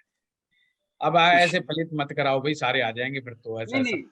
नहीं नहीं वो नहीं सर, मेरा मतलब भी माँ मदर से रिलेटेड जो भी चीजें हैं उनमें हाँ सब में हाँ इशू रहेगा। हाँ माँ, भाई सिंपल सबसे बता issue दिया। मंगल मामा, शुक्र खुद की हैप्पीनेस गायब, और केतु माँ के साथ बेचारी के साथ समस्या। तो शुक्र को सर वाइफ से भी रिलेट करेंगे यहाँ पे, या सिर्फ हैप्पीनेस को ही जिसकी लेंगे? वाइफ होगी तो वो वाइफ को ही कसूरवार ठहराएगा, कोई खुद को तो थोड़ी मानता है। हाँ राहुल ठीक है बताइए। सर। सर ये तो जेनरिक बात है, तो सब वाइफ पे कसूरवार ठहराएंगे फिर तो। हाँ नहीं नहीं, वो बात नहीं छेड़नी, अब आगे बढ़ो, जल्दी पूछो। सर मैं कह रहा था कि ये बृहस्पति 1 से 6 और केतु 7 से 12 में, तो मून खराब आपने बताया, हाँ तो इसमें अगर बृहस्पति उच्च का भी हो हाँ, तब भी वो खराब हो जाएगा, मतलब मून। चंद्रमा देख रहे हैं हम राहुल, फिर तुम क्यों गलत कनेक्शन आ, बिठा रहे हो? नहीं, पर आप ये ये कह टेस्टिंग रहा था कर रहे मैं हैं, ना ना कि ना ना ना, हम गुरु की और केतु की प्लेसमेंट से चेकिंग कर रहे हैं चंद्रमा की। चंद्रमा की। हाँ, तो गुरु बेशक उच्च का हो बेशक, हाँ। समझ गए पर बात को? आपने ये कहा ना चौथे ग्रह में, चौथे भाव में जो भी होता है वो चंद्रमा के हालात के ऊपर ही डिपेंड करता है। तो चंद्र अगर एक जो से ग्रह एक, वहां पर बैठा होगा, तो पहले तो चंद्रमा चेक कर रहे हैं ना, तो बृहस्पति के द्वारा हम चंद्रमा चेक कर रहे हैं मेरे भाई। हाँ हाँ, नहीं वो मैं समझ गया सर वो बात। मैं ये कह रहा हूँ कि बृहस्पति, ये दोनों कंडीशन लागू होनी चाहिए, 1 से 6 की में बृहस्पति हो और 7 से 12 में केतु हो, ये दोनों हाँ लागू हो गई। ठीक है। बिल्कुल। अब 1 से 6 में बृहस्पति अगर चौथे भाव में भी है और चंद्रमा पीड़ित फिर हो भी गया, चंद्रमा तो पीड़ित फिर माना जाएगा, फिर भी चंद्रमा पीड़ित चंद्रमा माना जाएगा। पीड़ित माना इसका जाएगा। मतलब ये है चौथे भाव का उच्च का बृहस्पति भी माँ को कष्टों से नहीं बचा पाएगा। यस, यही उसकी मैं माँ यही अच्छा। को पूछ रहा था। जवानी में कष्ट रहेंगे, शादी हाँ के जी, हाँ बाद जी। तकलीफें रहेंगी, कई तरह की। ठीक, यही पूछना था सर। और ठीक है सर, ठीक है। हाँ नीतू जी बताइए, म्यूट पर हैं आप नीतू जी। आपने अभी बोला तीसरे, छठे और आठवें के ग्रह यदि दुश्मन हैं हाँ हाँ, तो एक दूसरे के दुश्मन। हाँ एक दूसरे के, तो तीसरे का आपने उपाय बताया, आठवें का उपाय बताया सर, छठे के लिए नहीं क्या नहीं करें? नहीं, मैंने कहा है हाँ, तीसरे का, छठे का, आठवें का आपस में दुश्मन हो, तो चौथे में जो ग्रह बैठा होगा वो हाँ मौत का बहाना बनेगा। तो हाँ हमने क्या काम करा है, हमने चौथे के ग्रह की चीजों को दान कर दिया। मंदिर में दिलवा दिया। और आठवें की, आठवां भाव असाध्य रोग देता है, हाँ इसलिए आठवें भाव में बैठा हुआ ग्रह भी बड़ा बीमारियों के लिए वैसा हो जाता है। ओके। तो उसको या तो आठवां भाव शमशान भूमि होता है, तो आज या तो शमशान की जमीन में दबा दो उनकी चीजों या को, गरीब को दे दो। अगर नहीं है तो फिर वो गरीबों में बांट। यहाँ तीसरे का छठे का इलाज चक्रों में नहीं पड़। छठे का ओके ओके, ठीक है सर, ठीक है सर, ठीक है, thank you sir, thank you sir. और एक बात बताना है, मेरे पति को चंद्र ये चंडाल योग है, लेकिन वो तो मस्त सोते हैं सर। हाँ तो देखो क्यों ऐसा करते हैं, चंडाल कौन सा चंडाल, गुरु चंडाल है कि क्या है? गुरु चंडाल है सर, लग्न हाँ में गुरु चंडाल है सर। हाँ, तो फिर चेक करो कि ये चक्कर क्या है। नहीं, गुरु बहुत चंडाल बढ़िया वाला सर, तो सो सकता है भाई। उनकी खराटों से मैं जग जाती हूँ, पर वो नहीं सोते नहीं, हैं वो सर। तो सोने वाली बात तो हमने चंद्रमा के खराब होने की बात पे कही ना, हाँ हाँ। चंद्रमा के खराब होने पे बात। उनको गुरु चंडाल चंद्रमा तीनों सी में, गुरु राहु और चंद्र तीनों लग्न में है, फिर भी वो मत सोते हैं। हाँ तो ये देखो ऐसा क्यों है, चंद्रमा पीड़ित है या कि नहीं पीड़ित है। केतु को देखो, केतु को चेक करो ना, वो जरूर चेक करो, उसी से ओके क्लियर हो सर। जी जाएगा। जी लाल जी। किताब के आप फार्मूले लगा लीजिए, बिल्कुल सटीकता से आंसर आएगा ही आएगा। ठीक है। हाँ Arun ji Prakash ji. Thank you sir, thank you sir. Sir मेरे ये है कि हमें जब वीडियो मिलने में दिक्कत आ रही है तो किससे? ओहो, अच्छा कोई बात नहीं अरुण प्रकाश जी, आज आपने बोला है, वैसे तो मैंने लड़के को टाइट किया हुआ है, अब वो मुझे तो बोल देता है कि मैंने भेज दिया है। मैं कल उसको पर्सनली बोलता हूँ और एक बार कि ऐसा क्यों है कि किसी के पास जा क्यों नहीं रहा। हमारे पास भी नहीं आया। कोई बात नहीं, आप ऐसा करो, कल जो है लड़का आएगा 10 बजे, आप 10 बजे लिखना शुरू करना कि जिसको नहीं मिला, पर सारे के सारे जीमेल अकाउंट देना, जिन्होंने याहू के दे रखे हैं वहां नहीं जाएगा, तो वो चीज थोड़ा सा प्रॉब्लम आ रही है, बाकी ये जरूर पहुंचेंगे। और एक बार ये भी चेक कर लिया करो, कहीं आपका ऐसा तो नहीं कि वो जा नहीं पा रहे हैं, उसका स्पेस ही भर गया हो, कहीं आपकी उसका मेमोरी का। गूगल का स्पेस ना भर गया हो, ये भी एक बड़ा प्रॉब्लम होता है। हाँ हाँ सर, आज संजय वाला जी वीडियो बताइए। बड़ा भी बहुत था, 4.5 GB का था आज का। गुरुजी, अब क्या करें लता जी, अब इतनी लंबी क्लास चलेगी तो जीबी तो बढ़ेंगे। हाँ नहीं गुरुजी सर, मैं वो पूछना चाहता हूँ 500 MB में आ सकता है, वो वीडियो का रिकॉर्डिंग में अच्छा, कुछ प्रॉब्लम हुआ होगा। हाँ गुरुजी, चलो जैसे मैं आपने बताया। हाँ जी, प्रश्न क्या है संजय जी, सीधा प्रश्न बताओ बस। हाँ जी, हाँ जी, बता रहा हूँ। अगर तीसरे, छठे, आठवें में मित्र ग्रह बैठे हैं और उनमें से एक उनका शत्रु ग्रह है, तो तब भी फोर्थ ऐसा हाउस नहीं, की तीनों एक दूसरे के दुश्मन होने चाहिए, स्पेशल कंडीशन। अगर मित्र हैं तीनों, तीनों एक नहीं, फिर तो कंडीशन अप्लाई नहीं है ना, फिर तो फार्मूला ही नहीं बना। नहीं जैसे आप बोल रहे थे कि उनका दान करना है, चौथे भाव का दान होगा, अगर संजय जी जब तक वो स्थिति ही नहीं बन रही है। नहीं 3, 6, 8 में तीनों दोस्त हैं, और एक शत्रु ग्रह बैठा है चौथा। संजय जी मैं यही तो कह रहा हूँ, जब दोस्त है तो कंडीशन ही नहीं बन रही है, तो अप्लाई क्या करेंगे? एक शत्रु ग्रह भी है ना चौथा ग्रह। हाँ तो वो नहीं माना जाएगा, इसलिए स्पेशल लिखवाया है कि एक दूसरे के तीनों भाव में अगर एक दूसरे के दुश्मन हो, स्पेशली मैंने एक्सप्लेन करा है उसको। तो एक भी मित्र नहीं होना चाहिए आपस में, अगर एक भी मित्र हो गया तीनों में से फिर वो कंडीशन अप्लाई नहीं होगी, फिर छठे भाव का दान नहीं होगा। नहीं फिर वो उन चक्रों में नहीं पड़ना, वो तो फार्मूला ही नहीं बना ना। सर अगर सूर्य और केतु, सर सूर्य और केतु 4th हाउस में हो तो सन का हमने नहीं करा। हाँ तो करेंगे, आप घबरा क्यों रहे हो? अच्छा सर तीनों ग्रह दुश्मन केवल दूसरा ग्रह आया है, अभी गुरु गया था, अभी चंद्रमा आया है, सूर्य भी आएगा, चिंता मत। ओके सर, मैं सोचा कि 4th हाउस के कारण 4th हाउस में नहीं अभी सर 3 ग्रह तीनों दुश्मन, 2 तो आपस में सर मित्र पाएंगे या तीनों भी जरूरी दुश्मन नहीं है, होंगे? तीनों दुश्मन होंगे तो बात बनेगी, अदरवाइज वो फार्मूला लगेगा ही। सर मेरा एक क्वेश्चन था। हाँ कपूर साहब, अभी रुक जाओ एक मिनट। हाँ कपूर साहब। गुरुजी नमस्कार। नमस्कार। गुरु चंडाल दोष का उपाय क्या है? अच्छा, गुरु चंडाल दोष का सबसे अच्छा उपाय ये होता है, इसका मतलब सिंपल है कि हमने पास्ट लाइफ में गुरु के साथ दगा किया है, गुरु के साथ बेईमानी की है, या गुरु की आज्ञा का पालना नहीं की है। इस जन्म में हमें किसी गुरु से जुड़ना है, और अब होगा क्या, हमें अच्छा बढ़िया गुरु नहीं मिलेगा इस जन्म, पर उसके बावजूद हमने उसको सेवा भाव से कुछ ना कुछ देते रहना, कुछ ना कुछ गुरु की चीजें उनको देते रहना है। उनको नमस्कार करें, गुरु मंत्र दोबारा से लें और गुरु मंत्र का जाप करें, सबसे बेस्ट तो ये होता है। बाकी छोटे छोटे उपाय हैं, फिर गुरु के उपाय इसमें किए जाते हैं, गुरु की चीजों को फिर मंदिर में देना या किसी साधु को देना। और एक नियम तो ये है कि अगर केले हाथी को खिला सके, पर हाथी हर जगह मिलता नहीं है तो ये प्रैक्टिकली पॉसिबल नहीं है, तो हम ऐसे में कहते हैं कि केलों को जो बंदरों को खिला, और मंगलवार के दिन या वीरवार के दिन बंदरों को केले खिलाएं, तो उससे भी ये दोष में कमी आ जाती है। हाँ डॉक्टर सीमा गुप्ता जी। सर अगर एक ही माँ के 2 बच्चे हैं, एक के चौथे घर में चंद्रमा है और एक के चौथे घर में केतु है जी, जो मेरे ही दोनों बच्चों में है, तो माँ की पोजीशन को कैसे कैलकुलेट करेंगे? माँ की कैलकुलेशन करी जाएगी, उसमें भी देखा जाता है कि फिर किसका ग्रह कितना भारी पड़ता है, कि केतु वाले का मैटर क्या बनता है, और जिसका चंद्रमा बैठा है, चंद्रमा ये भी देखना पड़ेगा ना कि वो पीड़ित है कि नहीं पीड़ित है, फार्मूला तो वहां भी लगाना पड़ेगा। केवल चौथे घर में चंद्रमा होने से बात नहीं बनेगी, उसको फिर देखिए बृहस्पति और केतु से कि बृहस्पति केतु कहाँ बैठे हैं, तो डिसाइड होगा। और पर अलग अलग नहीं निकलेगा, निकलेगा एक ही। अगर चौथे भाव में माँ केतु आया है तो मात्र ऋण है।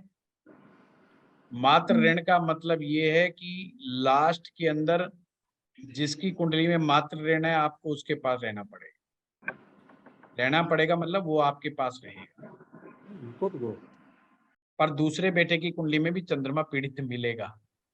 नहीं सर, उसका बृहस्पति भी 9 में है और केतु उसका 11 में है और तो चंद्रमा 4 में।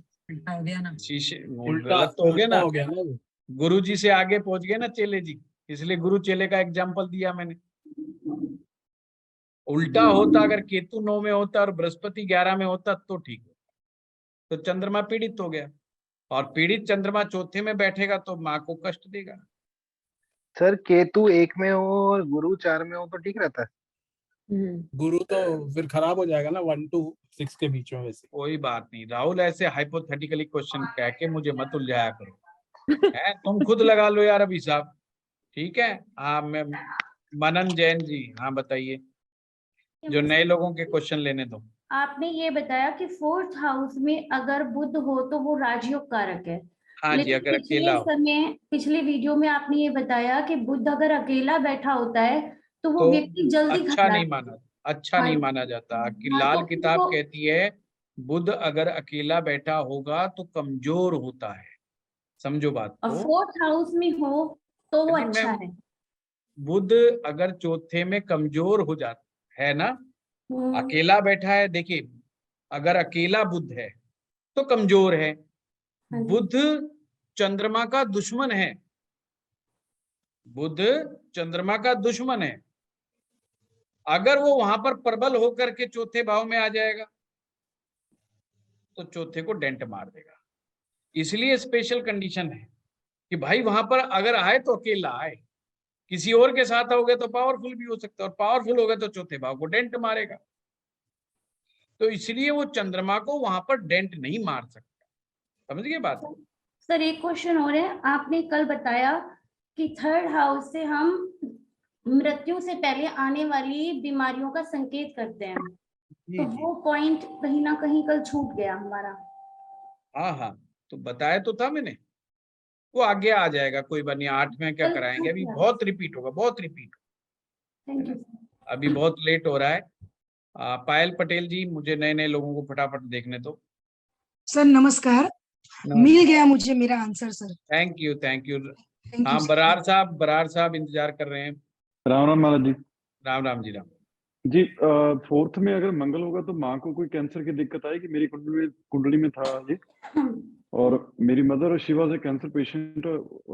क्या ये इसी से देखा जाएगा कि मदर को बिल्कुल कैंसर देखा होता है? जाएगा। आपने बस साथ में ये जरूर देखना है मंगल के साथ कि मंगल बद तो नहीं हुआ।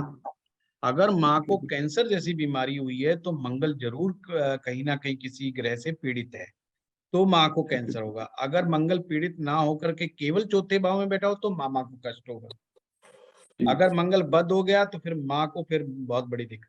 कई लोगों को कैंसर की तबीयत गड़बड़ हो जाती है, कुछ किसी को हार्ट की प्रॉब्लम हो जाती है, किसी के वाल्व, हार्ट के वाल्व तक बदलने पड़ जाते हैं, कार्डियक अरेस्ट हो जाता है, या कई बार किडनी फेलियर जैसी भी समस्या का सामना करना पड़ता है। शुक्रिया जी, शुक्रिया जी। हाँ, महेश पाटिल जी। गुरुजी, मेरा एक सवाल था कि समझो हम लोग ये देख रहे हैं कि जुपिटर आगे और केतु पीछे होना चाहिए, लेकिन समझो जुपिटर है सेकंड हाउस में और केतु है 12th हाउस में, तो वो कैसे देखेंगे? वहां पे तो दिख रहा है कि जुपिटर तो आगे है करके, लेकिन समझो सर्कल में देख के आएंगे तो मतलब अगर सर्कल में करेंगे तो केतु जी महाराज तो बहुत आगे निकल गए ना। हाँ, वो बराबर है। आगे नहीं होने चाहिए, वो पीछे होने चाहिए। अगर ये उल्टा होता तो ज्यादा बेटर कि केतु दूसरे भाव में होते और गुरुजी महाराज 10वें 11वें में पहुंचा रखे होते आपने। तो फिर ये मतलब जैसा आपने बताया वही सीक्वेंस में देखना है ना 12th हाउस तक। हाँ हाँ बिल्कुल, पहला दूसरा तीसरा ऐसे चलते हुए में देखना है आपने, और उस चलते हुए में 1 2 3 4 5 6 7 8 9 10 11 12 में जो गुरु है उससे पीछे रहना चाहिए केतु। अगर जैसे केतु 5वें में है तो गुरु 7वें में ठीक है, 8वें में ठीक है, 9वें में ठीक है, तो ज्यादा बेटर है। और अगर इसका उल्टा हो गया कि गुरु बिठा दिया आपने 5वें में और केतु बिठा दिया 6ठे में, तो गुरुजी केतु आगे निकल गए ना गुरुजी से, तो वो चीज गड़बड़ हो। ये है simple. Thank you sir. Sir Ketu तो लेकिन उल्टा चलता है ना? वो चलता रहे, वो नहीं चलता रहे, नहीं वो तो चलेगा ही चलेगा, वो चलता रहे। तो हम उल्टा गोचर नहीं वो देख आगे रहे होगा हैं ना सर। लता जी, हम गोचर थोड़ी देख रहे हैं, हम तो फिक्स देख रहे हैं। अब बच्चा पैदा हुआ, उसका जहां पर भी केतु आ गया जहां तो आ गया। बैठा हुआ है बस उसी को मान लो। बस गोचर थोड़ी देख रहे हैं हम। हाँ राज जी। एक क्वेश्चन था मेरा इसके लिए, जिस चंद्रमा के बारे में, जैसे आपने बताया कि मन अशांत करता है, सब चंद्रमा अगर पीड़ित है, राइट?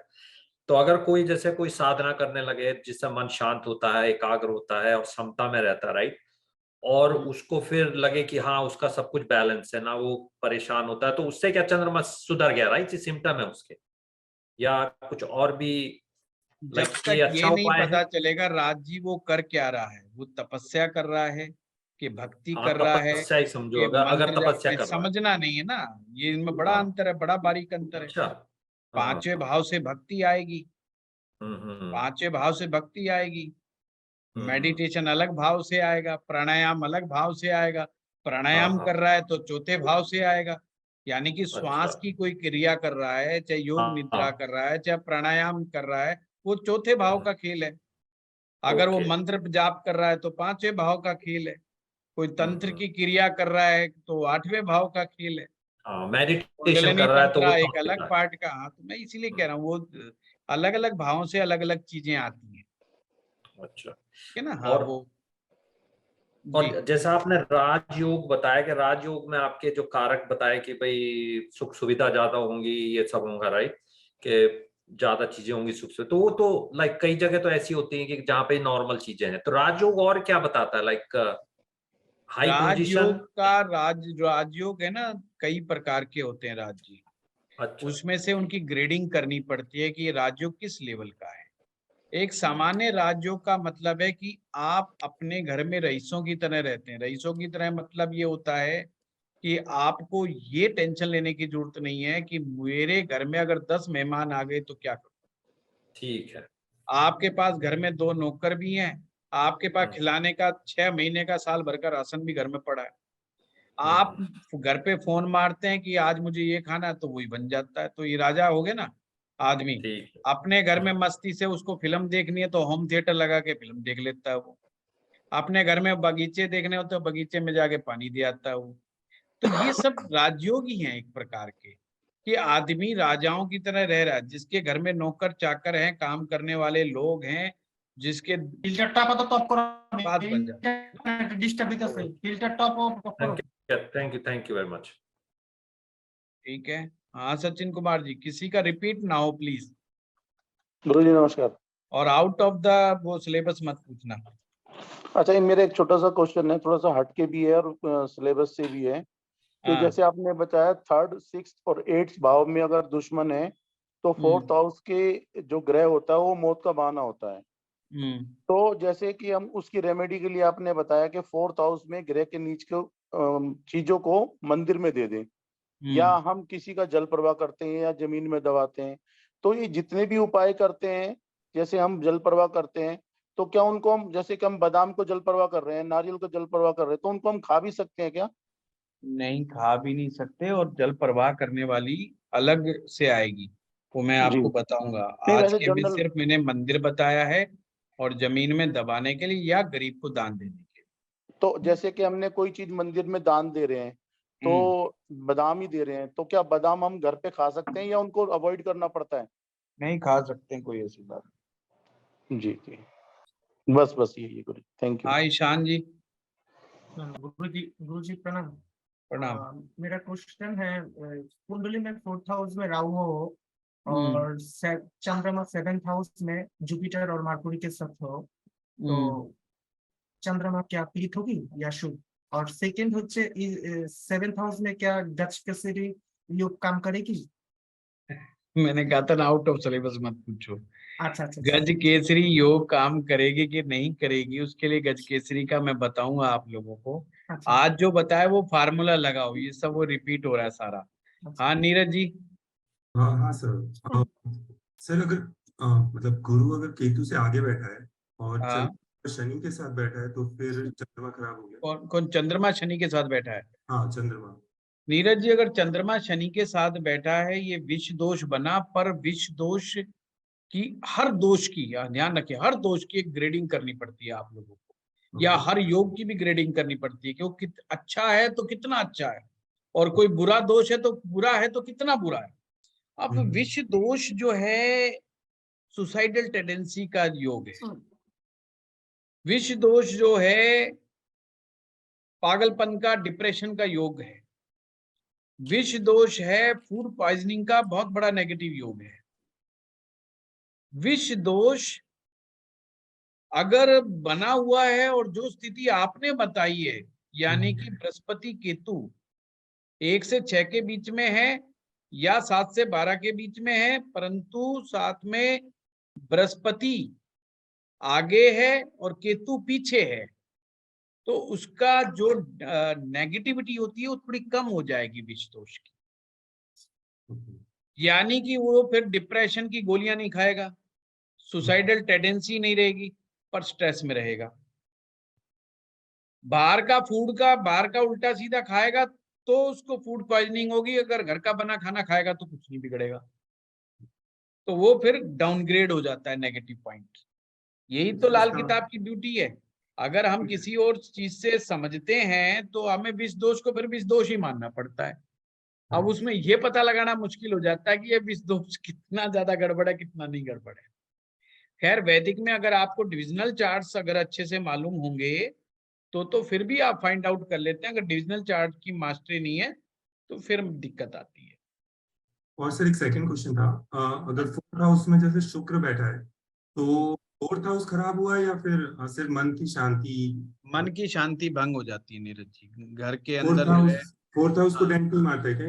नहीं घर में वो उसको डेंट नहीं मारे। इससे बाकी सब चीजें अगर फोर्थ हाउस में जैसे सूर्य शुक्र की अगर युति है, हाँ जो रेमेडी आती रहेंगी मैं कराता रहूंगा बीच बीच में ना। हाँ बहुत बारी रेमेडी का ही चलना है, ये सारा ही रेमेडी है सारा, है ना। इतनी रेमेडी आएगी कि पेट भर जाएगा आपका रेमेडी से, है उसकी आप चिंता ही ना मानो। परंतु मैं चाहता हूं कि मैं आपको सिखा करके बताऊं।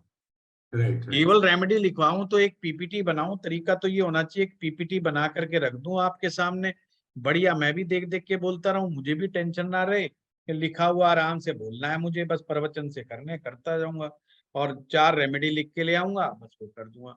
लॉजिक समझ में आएगा नहीं है, फिर आप कहोगे जी मुझे समझ में नहीं आएगा, मैं कहूंगा एक और कोर्स मेरा आ रहा है आप उसमें आ जाओ, तो मुझे भी फायदा होता रहेगा।